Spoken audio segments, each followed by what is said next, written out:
Hey everyone, so guys कैसे हैं आप सभी। ऐसा है आप सभी अच्छे होंगे, मस्त होंगे, स्वस्थ होंगे और जोर शोर से आप सबकी पढ़ाई चल रही होगी। सो गाइस हमने रस शास्त्र में आधारभूत सिद्धांत चैप्टर को स्टार्ट कर दिया था और लास्ट लेक्चर में हमने बच्चों द्रव्य संग्रह टॉपिक को पढ़ना स्टार्ट किया था। यहाँ पर हमने द्रव्य संग्रह के सामान्य नियम और द्रव्य संग्रह काल ये दो टॉपिक को डिटेल में कवर किया था। आई होप आपने लास्ट लेक्चर देख लिया होगा। नाउ आज के इस लेक्चर में बच्चों हम जो टॉपिक स्टार्ट करने जा रहे हैं वो है द्रव्य संग्रह भूमि, यानी कि किस भूमि से आपको द्रव्य का संग्रह करना चाहिए और किस भूमि से आपको द्रव्य का संग्रह नहीं करना चाहिए। ठीक है, उसके बाद हम पढ़ेंगे द्रव्य संग्रह अवस्था, यानी कि स्टेजेस ऑफ द्रव्य कलेक्शन, यानी कि किस अवस्था में आपको द्रव्य का संग्रह करना चाहिए। ठीक है, तो ये दो टॉपिक को आज के इस लेक्चर में हम कवर करेंगे। ठीक है, तो चलिए टाइम को ज़्यादा वेस्ट न करते हुए आज का हमारा जो टॉपिक है इसे हम स्टार्ट करते हैं। तो सबसे पहले हम देखेंगे बच्चों औषधि संग्रह योग्य भूमि, यानी कि यहाँ पर कई सारे लक्षण बताए गए हैं, है ना। अगर वो भूमि इन लक्षणों से युक्त हो तो वहां से आपको क्या करना चाहिए, द्रव्य का संग्रह करना चाहिए। तो अभी हम क्या पढ़ने जा रहे हैं, द्रव्य संग्रह योग्य भूमि, यानी कि इस भूमि से जो इन लक्षणों से युक्त हो उस भूमि से आपको द्रव्य का संग्रह करना चाहिए। तो वो लक्षण क्या क्या है, तो चलिए देखते हैं, है ना। यहाँ पे क्या बोला बच्चों, पहला पॉइंट देखिए, तत्र देश साधारण जांगले व यथा कालम शिशिर आतप पवन सलिल सेवते। ठीक है, तो यहाँ पे क्या बोला बच्चों, आपको उस भूमि से द्रव्य का संग्रह करना चाहिए जो कहाँ पर स्थित हो, साधारण देश में या जांगल देश में, जहाँ पर बच्चों समय के अनुसार यथा कालम शीत पड़ती हो, दूसरा आतप धूप पड़ती हो, पवन हवाएं चलती हो और सलिल सेवते यानी कि वर्षा होती हो। ठीक है, तो पहला लक्षण क्या बोला कि जो भूमि साधारण या जंगल देश में स्थित हो, जहां पर समय अनुसार यथा कालम शिशिर ठंडी पड़ती हो, आतप धूप पड़ती हो, पवन हवाएं चलती हो, सलिल सेवते वर्षा होती हो। ठीक है, आगे यहाँ पे क्या बोला, समय यानी कि जहाँ की भूमि कैसी हो बच्चों, समतल हो, ठीक है, प्लेन हो। आगे यहाँ पे क्या बोला, शुचो यानी कि जो भूमि कैसी हो बच्चों, पवित्र हो, स्वच्छ हो। ठीक है, आगे यहाँ पे क्या बोला, प्रदक्षिण उदके यानी कि जिस भूमि में दक्षिण दिशा में जल की उपलब्धता हो, है ना। आगे यहाँ पे क्या बोला, जो भूमि शमशान चैत्य देव यजनागर शथा स्वभ्र आराम वाल्मीकि इन सबसे क्या हो बच्चों, रहित हो। यानी कि शमशान आप सभी जानते हैं बच्चों, जहाँ पे मुर्दों को गाड़ा जाता है। चैत्य है, चैत्य का मतलब क्या होता है बच्चों, स्मारक। ठीक है, देव यजनागर यानी कि देवालय, टेम्पल बोल सकते हैं इसको। ठीक है, स्वभ्र यानी कि बड़े बड़े गड्ढे। ठीक है, आराम यानी कि उपवन, है ना, उपवन यानी कि जंगल, है ना। और आगे यहाँ पे क्या बोला बच्चों, वल्मीक, वल्मीक यानी कि दीमक। ठीक है, तो आपको उस भूमि से द्रव्य का संग्रह करना चाहिए जो इन सबसे रहित हो, है ना, यानी कि जहाँ पर शमशान न हो, जहाँ पर चैत्य न हो, देवालय ना हो, ठीक है, बड़े बड़े गड्ढे ना हो, है ना, उपवन ना हो, ठीक है, और दीमक ना लगी हो। तो ऐसी भूमि से आपको क्या करना चाहिए, द्रव्य का संग्रह करना चाहिए जहाँ पर ये सब ना हो, है ना, इन सबसे रहित हो। ठीक है, आगे यहाँ पे क्या बोला बच्चों, जो भूमि कुश और रोहिस, ये क्या है बच्चों, ग्रास है, तो इन ग्रास से क्या हो, जो भूमि युक्त हो वहां से आपको क्या करना चाहिए, द्रव्य का संग्रह करना चाहिए। आगे यहाँ पे क्या बोला बच्चों, जो भूमि स्निग्ध यानी कि चिकनी हो, कृष्ण यानी कि काले रंग की हो, सुवर्ण या पीले वर्ण की हो, ठीक है, मधुर वृत्त के यानी कि जिस मिट्टी का रस कैसा हो बच्चों, मधुर हो, यानी कि वो मिट्टी अच्छी उपजाऊ हो। ठीक है, और साथ में आगे यहाँ पे ये बोला बच्चों कि जहां पर हल न चलाया गया हो, यानी कि जिस भूमि को जोता ना गया हो, ठीक है, और जहां पर औषधि पौधे लगे हो और वो औषधि पौधे बड़े बड़े वृक्षों से ढके हुए ना हो। ठीक है, तो ऐसी भूमि से आपको क्या करना चाहिए, द्रव्य का संग्रह करना चाहिए, यानी कि जो भूमि इन लक्षणों से युक्त है तो ऐसी भूमि से ही आपको क्या करना चाहिए, द्रव्य का संग्रह करना चाहिए। इन लक्षणों से युक्त भूमि क्या होती है बच्चों, द्रव्य संग्रह योग्य भूमि होती है। ठीक है, एक बार फिर आप देख लीजिए हिंदी में, है ना, हिंदी में एक बार देख लीजिए, यहाँ पे क्या बोला गया है, जंगल या साधारण देश में जहां पर समय के अनुसार ठंडी पड़ती हो, है ना, सूर्य की किरणें गिरती हो, है ना, वायु चलती हो, ठीक है, और वर्षा होती हो, है ना, यानी कि ऋतु काल के अनुसार शीत गर्मी वर्षा हो, वहां की भूमि समतल हो, है ना, पवित्र हो तथा दक्षिण भाग में जलाशय अर्थात पानी की उपलब्धता हो, है ना। जो भूमि कुश तथा रोहिस इनसे युक्त हो, ये दो क्या है बच्चों, ग्रास की वैरायटी है, ठीक है। जहाँ की मिट्टी कैसी हो, स्निग्ध हो, है ना, मधुर रस से युक्त हो, कृष्ण हो या पीले रंग की हो, ठीक है। जहाँ पर हल न चलाया गया हो और जहाँ कोई अन्य बलवान अर्थात बड़ा वृक्ष न लगा हो, ऐसी भूमि से उत्पन्न औषधियों को प्रशस्त माना गया है। ऐसी भूमि से औषधि का संग्रह करना चाहिए। यानी कि जो भूमि इन लक्षणों से युक्त है बच्चों, तो वो क्या है बच्चों, द्रव्य संग्रह योग्य भूमि है। ऐसी भूमि से ही आपको क्या करना चाहिए, द्रव्य का संग्रह करना चाहिए। अगर आप ऐसी भूमि से द्रव्य का संग्रह करेंगे तो आपको जो द्रव्य मिलेगा वो बच्चों हाई पोटेंशियल वाला मिलेगा, है ना, उत्तम वीर्य वाला मिलेगा, ठीक है। आगे यहाँ पे क्या बोला बच्चों, इंग्लिश में बताया गया, देख लीजिए एक बार फिर, है ना, इंग्लिश मीडियम वाले students, places from where drugs should be collected. जहाँ पे क्या बोला, medicinal plants are considered excellent when they are grow in साधारण देश और जंगल देश। यानी कि जो द्रव्य साधारण देश या जंगल देश में लगे हो, ठीक है, तो वो एक्सलेंट माने गए हैं, ठीक है। And they are collected in the proper season and grow under the following conditions, ठीक है। हाँ, तो यहाँ पे कंडीशन क्या क्या है, the area receive a balance exposure to cold, sunlight, wind and water according to the season. यानी कि जिस भूमि पर समय के अनुसार ठंडी पड़ती हो, धूप गिरती हो, हवाएं चलती हो और वर्षा होती हो, ठीक है। The land is level and clean, यानी कि जगह कैसे हो बच्चों, समतल हो और स्वच्छ हो, है ना। इट हैज ऑस्पिशियसली फ्लोइंग वाटर, है ना, यानी कि जहाँ पर बच्चों दक्षिण दिशा में क्या हो, पानी की उपलब्धता हो, है ना। और वो भूमि कैसे होना चाहिए, फ्री फ्रॉम, यानी कि इन सबसे रहित, किनसे बच्चों, क्रिमेशन ग्राउंड्स, जिसको क्या बोलते हैं हिंदी में, शमशान, ठीक है। आगे यहाँ पे सेक्रेट साइंस, यानी कि चैत्य, स्मारक, है ना, प्लेसेस ऑफ सेक्रीफाइस या टेम्पल, यानी कि देवालय, ठीक है। असेंबली हॉल्स, जिसको सभा बोला गया है, ठीक है। डीप पिट्स, यानी कि स्वभ्र, गार्डन, यानी कि आराम, एंटी हिल्स, यानी कि वाल्मीकि, है ना, और उशर, यानी कि बंजर जो मिट्टी होती है, ठीक है। तो इन सबसे फ्री होना चाहिए, इन सबसे रहित होना चाहिए, ठीक है। आगे यहाँ पे क्या बोला, the ground is covered with kush and rohis grasses. ये क्या है बच्चों, घास की वैरायटी है, तो ये घास से युक्त होना चाहिए। और आगे यहाँ पे क्या बोला, सॉइल कैसे होना चाहिए बच्चों, अनक्यूटियस, यानी कि स्निग्ध होना चाहिए, चिकनी होना चाहिए, है ना, ब्लैक या गोल्डन कलर में होना चाहिए, है ना, मधुर रस से युक्त, यानी कि स्वीट इन नेचर, ठीक है। सॉफ्ट, मृदु और नॉट एक्सेसिवली प्लॉट, यानी कि जिसको जोता ना गया हो, जिस पर हल न चलाया गया हो, ठीक है।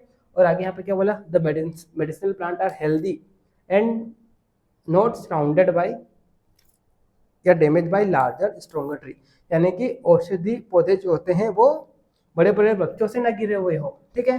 तो ऐसी भूमि अगर हो तो वो भूमि द्रव्य संग्रह के लिए बच्चों योग्य है ना। तो ऐसी भूमि जहाँ पर ये लक्षण पाए जाते हैं तो वहीं से आपको क्या करना चाहिए, द्रव्य का संग्रह करना चाहिए, ठीक है। चलिए आगे यहाँ पे क्या बोला, संग्रह अयोग्य भूमि, यानी कि किस भूमि से आपको द्रव्य का संग्रह नहीं करना चाहिए। तो हमने पहले भी देखा था, है ना, जस्ट उसके ऑपोजिट कर लो यहाँ पे। यानी कि पहले हमने क्या देखा था, जो भूमि शमशान से युक्त हो, है ना, चैत्य से युक्त हो, देवागर, यजनागर, सभागृह, कोटर, है ना, और दीमक, इन सबसे जो मिट्टी क्या हो बच्चों, रहित हो, वहां से हमको द्रव्य का संग्रह करना चाहिए, है ना। और जो भूमि इन सबसे युक्त होती है बच्चों, है ना, जहाँ यानी कि जहाँ पर शमशान, चैत्य, देवालय, सभागृह, दीमक लगी हुई मिट्टी हो, तो ये भूमि क्या होती है बच्चों, अयोग्य होती है। ऐसी भूमि से आपको द्रव्य का संग्रह नहीं करना चाहिए, ठीक। चलिए ठीक है बच्चों, तो देखिए यहाँ पे क्या बोला, क्रिमेशन ग्राउंड, चैत्य, टेम्पल, है ना, yajnagar, assembly hall and land without cavity and land with termite, ठीक है। तो अगर मान लो ऐसी भूमि जहाँ पर ये लक्षण पाए जाते हैं, यानी कि इन सबसे युक्त होती है, तो वो क्या है बच्चों, अनसुटेबल फॉर कलेक्शन, यानी कि द्रव्य संग्रह के लिए योग्य भूमि है, ठीक है। चलिए आगे यहाँ पे नेक्स्ट टॉपिक बच्चों, द्रव्य संग्रह अवस्था, यानी कि किस अवस्था में आपको द्रव्य का संग्रह करना चाहिए, ठीक है। Stages of collection of, stages English में अगर बोलेंगे तो क्या बोलेंगे बच्चों, स्टेजेस फॉर कलेक्शन ऑफ द्रव्य, यानी कि किस अवस्था में आपको द्रव्य का संग्रह करना चाहिए, ठीक है। तो यहाँ पे सबसे पहले नव और पुराने द्रव्य का संग्रह किस अवस्था में करना चाहिए, इसके बारे में यहाँ पे बताया है। नव यानी कि नए नए द्रव्य जो होते हैं, और पुराने यानी कि पुराने द्रव्य, ठीक है। तो नए और पुराने द्रव्य का संग्रह आपको किस अवस्था में करना चाहिए उसके बारे में यहाँ पे बताया है। तो आचार्य सुश्रुत क्या बोलते हैं बच्चों, आचार्य सुश्रुत ये बोलते हैं कि सभी प्रकार के औषध द्रव्य नए ही ग्रहण करना चाहिए। किसको छोड़ के बच्चों, मधु, घृत, गुड़, पिपली तथा विडंग, ठीक है।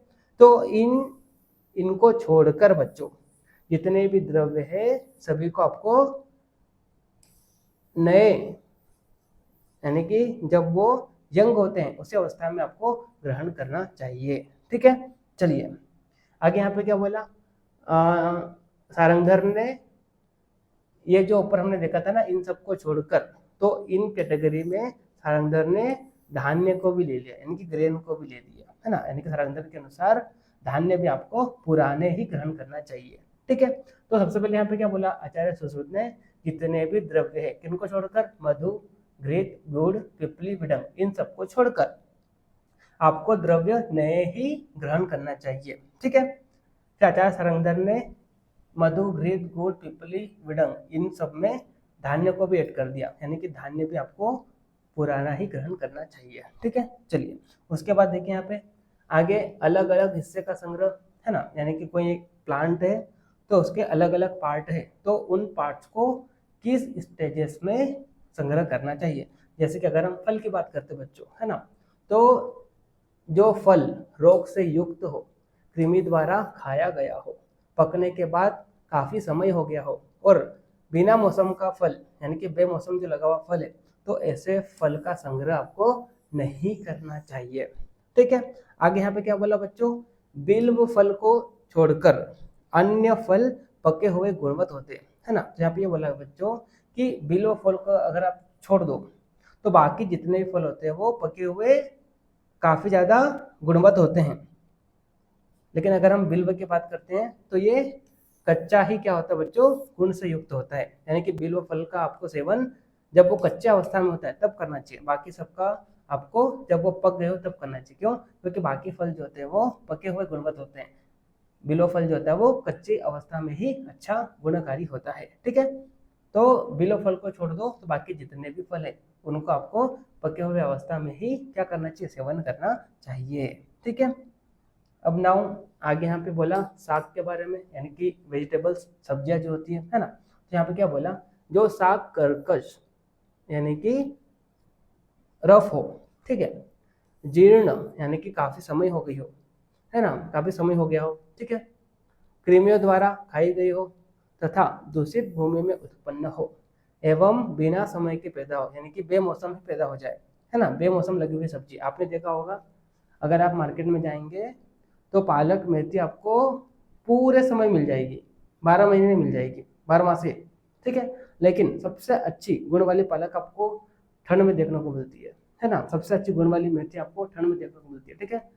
अगर ठंड को छोड़कर, है ना, ठंडे मौसम को छोड़कर अगर आप बाकी समय में जैसे गर्मी में पालक का सेवन करोगे तो वो गुणकारी नहीं होगी, ठीक है। तो यहाँ पे वही बताया गया है कि जो साग बच्चों कैसी हो, कर्कश यानी कि रफ हो, ठीक है, जिसको काफ़ी ज़्यादा समय हो गया हो, है ना, कृमियों द्वारा खाई गई हो, और जो दूषित भूमि में उत्पन्न हो, और बेमौसम जो लगी हुई हो, ठीक है।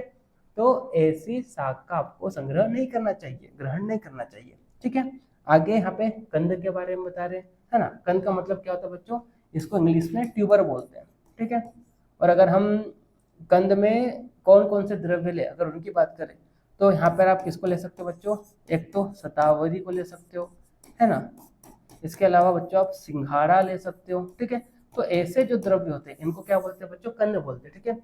तो इसके बारे में यहाँ पे क्या बताया, इनका संग्रह आपको कब करना चाहिए, है ना। तो यहाँ पे क्या बोला, जो कंद समय से भिन्न हो यानी कि बेमौसम लगे हुए हो, ठीक है, बाल हो यानी कि यंग हो, ठीक है, पुरानी हो गई हो, व्याधित हो और कृमियों द्वारा नष्ट किया गया हो, और आगे यहाँ पे क्या बोला, जिससे पुनः उत्पत्ति न हो सके, अर्थात उस कंद से वापस नए कंद को न उगाया जा सके, है ना। यानी कि उसके द्वारा नए कंद की उत्पत्ति न हो सके, ऐसे कंद का ग्रहण आपको नहीं करना चाहिए, ऐसे कंद का संग्रह आपको नहीं करना चाहिए, ठीक है।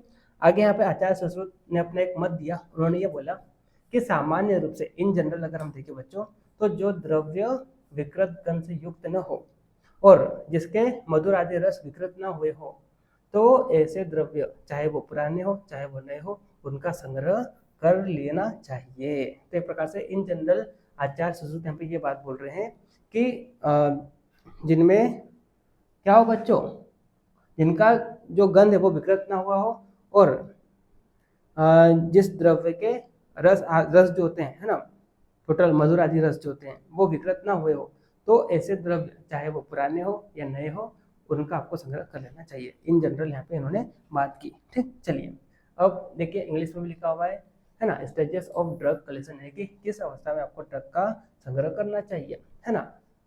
तो यहाँ पे क्या बोला बच्चों, नव एंड पुरान द्रव्य की बात की गई, है ना। तो as a general rule medicinal substances should be used in their fresh state. However, honey, ghee, jaggery, pipali and bidam are exception as they are beneficial only when aged. ठीक है, हाँ, यहाँ पे क्या बोला गया है कि जितने भी द्रव्य होते हैं उनको आपको नव अवस्था में, यानी कि जब वो यंग हो, है ना, तभी आपको क्या करना चाहिए, उनको संग्रह करना चाहिए। एक्सेप्ट किसको छोड़कर, मधु को, घी को, जेगरी, पिपली, बिडम। इसके अलावा आचार्य सारंगधर ने यहाँ पे धान्य को भी लिया, ग्रेन को भी लिया, है ना। ठीक है, तो इन सबको छोड़कर बाकी सब द्रव्य का संग्रह आपको यंग एज में ही कर लेना चाहिए, है ना, जब वो नव हो तभी आपको कर लेना चाहिए। ठीक है, आगे यहाँ पे देखिए कलेक्शन ऑफ डिफरेंट पार्ट्स, है ना। तो अलग अलग पार्ट का संग्रह कब करना चाहिए, है ना, या कब नहीं करना चाहिए, उसके बारे में बताया। जैसे कि फ्रूट्स की बात करते हैं तो all fruits which are diseased, है ना, इन्फेस्टेड विद इंसेक्ट, यानी कि जिसने इंसेक्ट का खाया हो, ठीक है, ओवर मेच्योर, जो ज़्यादा पुराना हो गया हो, ठीक है, बॉर्न अनटाइमली, बेमौसम लगा हुआ हो, and immature should be discarded, यानी कि ऐसे फल का सेवन नहीं करना चाहिए। ठीक है, आगे यहाँ पे क्या बोला, among fruit the fully ripe fruit, यानी कि अच्छी तरह से पका हुआ फ्रूट जो होता है वो गुणकारी होता है, एक्सेप्ट किसको छोड़कर बच्चों, बिल्व को छोड़कर। बिल्व जो होता है वो कच्ची अवस्था में ही अच्छी क्वालिटी का होता है। ठीक, चलिए वेजिटेबल्स की बात करते हैं। तो लीफी वेजिटेबल्स जो कि किसी बच्चों रफ है ना, जो काफ़ी पुरानी हो गई हो, है ना, एंड जिसको इंसेक्ट ने खाया हुआ हो, and grown in improper land, ठीक है, एंड आउट ऑफ सीजन, बेमौसम लगी हुई हो, तो ऐसी सब्जी का, ऐसे वेजिटेबल्स का आपको संग्रह नहीं करना चाहिए। ठीक है, आगे यहाँ पे ट्यूबर के बारे में बोल रहे हैं। Tuber which is young, unseasonal, old, है ना, deceased, infested with insect and does not grow well should be avoided. ठीक है, हाँ, तो ऐसे को आपको क्या करना चाहिए बच्चों, अवॉइड करना चाहिए। ठीक है, and according to Acharya Sushruta, एक उन्होंने जनरल बात की, उन्होंने ये बोला कि substance which does not have any bad smell and whose मधुर आदि रस, यानी कि स्वीटनेस, और इसके अलावा कोई भी रस, है ना, sweetness etcetera taste are also not affected, यानी कि विकृत ना हुए हो। सच सब्सटेंसेस चाहे वो नए हो या पुराने हो, वेदर इट इज न्यू और old, it can be consumed, यानी कि उसका संग्रह आपको कर लेना चाहिए। एक जनरल बात बता रहे हैं यहाँ पे कि जो जिस द्रव्य का गंध विकृत ना हुआ हो और मधुर आदि रस विकृत ना हुए हो, तो ऐसे द्रव्य चाहे वो पुराने अवस्था में हो या नए अवस्था में हो, उनका आपको संग्रह कर लेना चाहिए। ऐसा एक जनरल बात आचार्य सुश्रुत बोल रहे हैं। ठीक है, चलिए, तो आई होप आपको समझ में आया होगा। ठीक है, अगर फिर भी डाउट हो तो मेरा नंबर है, आप मेरे को कॉन्टैक्ट कर सकते हैं। मिलते हैं नेक्स्ट लेक्चर में, तब तक के लिए okay bye, see you again.